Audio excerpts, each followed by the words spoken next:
Okay, so today we're going to talk about gold. Dr. Jane Ruby goes into the use of um, ferrogrippus, gold and ferrogrippus. What's that got to do with the Bible? Well, in Ezekiel chapter 7 verse 19, NIV version, it says they will throw their silver into the streets, which they're already doing. That's another subject for another day. And their gold will be treated as a thing unclean, or an unclean thing. So their gold will be treated as an unclean thing, or thing unclean. Now, how is that going to happen? How can gold become an unclean thing? And I've thought about this for about 40 years, and it's now come to light, and Dr. Jane Ruby has brought it to light of how gold will become unclean. Although she doesn't go into this particularly, she goes into what's called a ferrogrippus. So let's go and see what they have to say about ferrogrippus. So here's something terrifying from the world of medicine. They're called therragrippers. They're inspired by various parasites that survive by digging their teeth into your intestines. Well, now scientists are proudly announcing that they have successfully built their own synthetic versions of those worms. That's what therragrippers are. They're tiny star-shaped machines that can be put into your body where they attach to your intestines just like the worms. Now, the scientists are claiming that this is so that they can slowly deliver medication to your body. There's an awful lot of other uses for these machines that we can imagine. We can also imagine all sorts of ways that these can be used without a person's knowledge or consent. By the way, guess how these machines are currently put into your body? They do it through a process called insufflation. That's right. They shove these nanobots up your butt. Actually, perhaps that's good news. The fact that that's how they get them into you is probably the only thing keeping them from secretly implanting everybody with these things right now. Dr. Jane Ruby knows an awful lot about these therragrippers that we're now learning about, and she joins us now to discuss. Dr. Jane, thank you so much for coming. Stu, I actually thought it was a joke. I really did. It like a science fiction kind of joke. But there are these people at, for example, at Johns Hopkins University that are proudly putting this together. This doctor at the GI Center at Johns Hopkins designed and tested this thing in I guess, a variety of animals. These things are made of metal, Stu, and with this thin shape-changing film coating on the top of it. It's temperature connected, rather, so that when it gets heated up to body temperature, it releases its payload that exists in the center, that center top section that has 6 sides to it. It's kind of interesting, isn't it? Yeah. They published their results of their animal studies this week in the journal of called Science Advances, and this is really designed to conduct gradual or extended release, drugs in for a lot of GIs. But Stu, this is very dangerous. These things dig in, like you described, like the hookworm, which is what it was modeled after. It digs into your GI tract after it's been blown up through your body cavity, through your colon, and into your, I'm assuming, your small intestines. They're too tiny for you to really see them, and they dig in and they release their payload over time. So as I read through their work, I'm looking for the explanation of, well, what happens when they finish downloading their drugs and their whatever their medication is. God knows what they're going to put into that. And how do you get these things out? Do you magnetize them? Do you pull them out?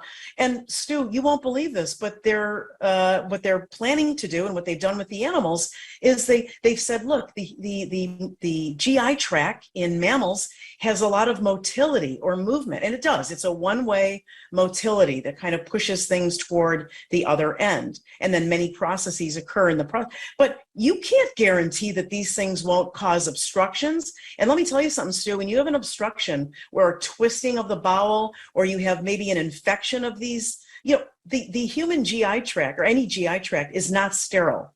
From the opening of your mouth, and I apologize for the graphics, to the exiting through your anus, that is a closed system by design, and it is highly contaminated with bacteria, parasites, all kinds of things, sometimes in the healthy body, sometimes in the unhealthy, and they're ushered through as you digest food or get rid of poisons or toxins and things like that. It's an elimination process, and it does move in wave-like motion.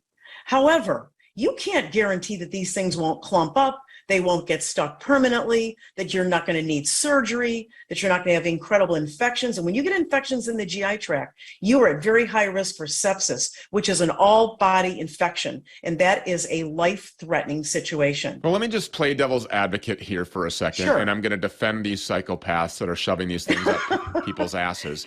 Crazy. Okay, so, you have pacemakers. These things are, a synthetic, basically heart assister, right? And these things have a coating on them, and then they slide in and they help your heart. I mean, you have synthetic knees and joints and metal that goes into people's bodies and screws and all kinds of plates and everything else to help people to survive. You have different forms of medication delivery that is synthetic already. So what is it about these that alarms you the most? Well, in the examples you just cited, like the pacemaker, those are slipped underneath the skin. It's just very thinly under the skin, very easy to remove. You can feel them. They're not going to migrate under most circumstances into a system of the body. And then you had the other example of, say, a knee replacement. That is fixed. It is screwed into your bone on either side. It's not going to migrate. They're sterile. They're in a sterile environment. Under both of those conditions, those devices are inserted in existing sterile environments. The GI tract is very unique in the fact that even though it's within your body, like I said, from one end to the other, it is by design, a contaminated place, and that's why food doesn't have to be sterile for you to eat it and not get sick. You have other protective mechanisms along the way that prevent you from taking that into your system and getting sick. These devices are who knows how many they insufflate when they blow it up into your colon. Who knows how many they're deploying? Could be 100, could be 3, but they're in this system that's very dynamic, Stu. Things are moving through it. Things can brush alongside of it. Things that are very dirty, that are very contaminated. I mean, in terms of microorganisms. Well, and if they're being used to deliver medication, then that means that they're receiving instructions from some outside source, which indicates that there's some AI being used to a certain extent that's telling these Therra grippers what their job is and what they're supposed to do while they're gripping their teeth into your intestines, as these parasitic worms do. So anything that is designed for good can obviously be weaponized for evil.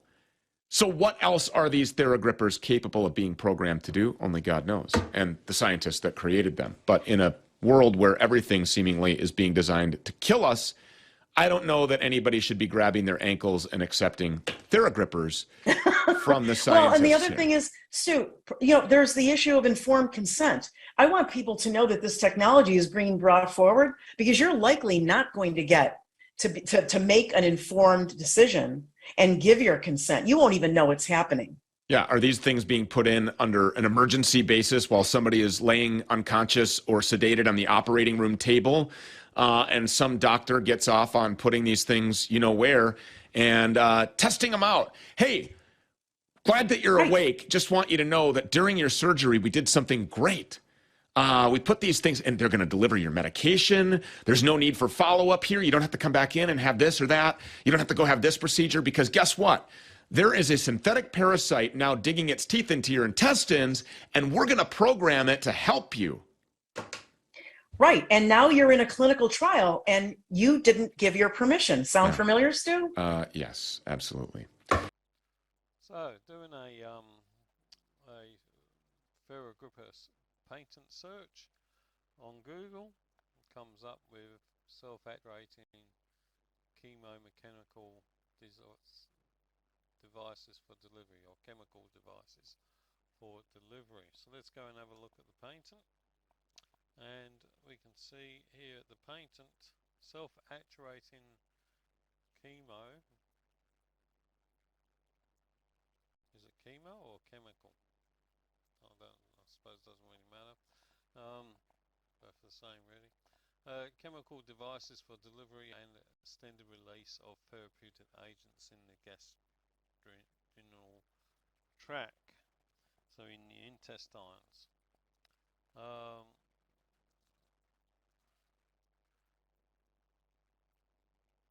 So presently disclosed delivery systems for utilized micro tools, also referred to Therra grippers, to deliver a drug or other therapeutic agent to targeted tissue. More particularly, the drug delivery system methods provide a delivery system that is capable of anchoring to a tissue site and then delivering a drug or therapeutic agent to the tissue directly or in the vicinity of the site over an extended period of time, just like Dr.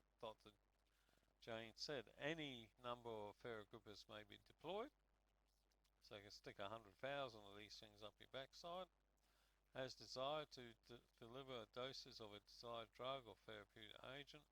The Therra can also can be biodegradable, such that they remain in place for an extended period of time and then degrade without adversely affecting the surrounding tissue. Yeah, but they adversely affect the tissue when they block onto you, don't they? So they always only explain in half events. So this is current assignee for the patent is John Hopkins University, so it's going to have a little patent. And here's the patent, and where's the thing there? So here's the patent, that's the number 10441760B2, and it has some lovely drawings of how it's going to pinch your insides so it can hang on and then be told what to do, because it's programmable.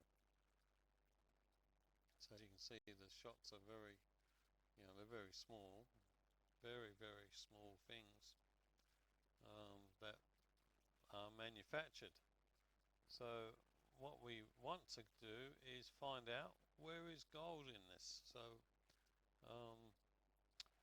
just go over to, I downloaded the patent and got the patent downloaded. See, the patent number is the same. We type in gold into the search bar. It's only one mention of it. So let's see where we read from. A number of bioinert materials useful as coatings are well known in the art. In some embodiments, the ferrogrippers comprise of an inert metal such as gold and other chemicals. So there you are. Scripture is fulfilled. Let's go back to that scripture. They will throw their silver into the streets, and their gold will be treated as a thing unclean. They will throw their silver into the streets, which is already happening. I'll go into that another day. And their gold will be treated as a thing unclean. So there you go. This is one aspect of that scripture. I'm sure there's more to come, but shoving gold up your backside makes it become an unclean thing. Thank you for listening and tuning in today.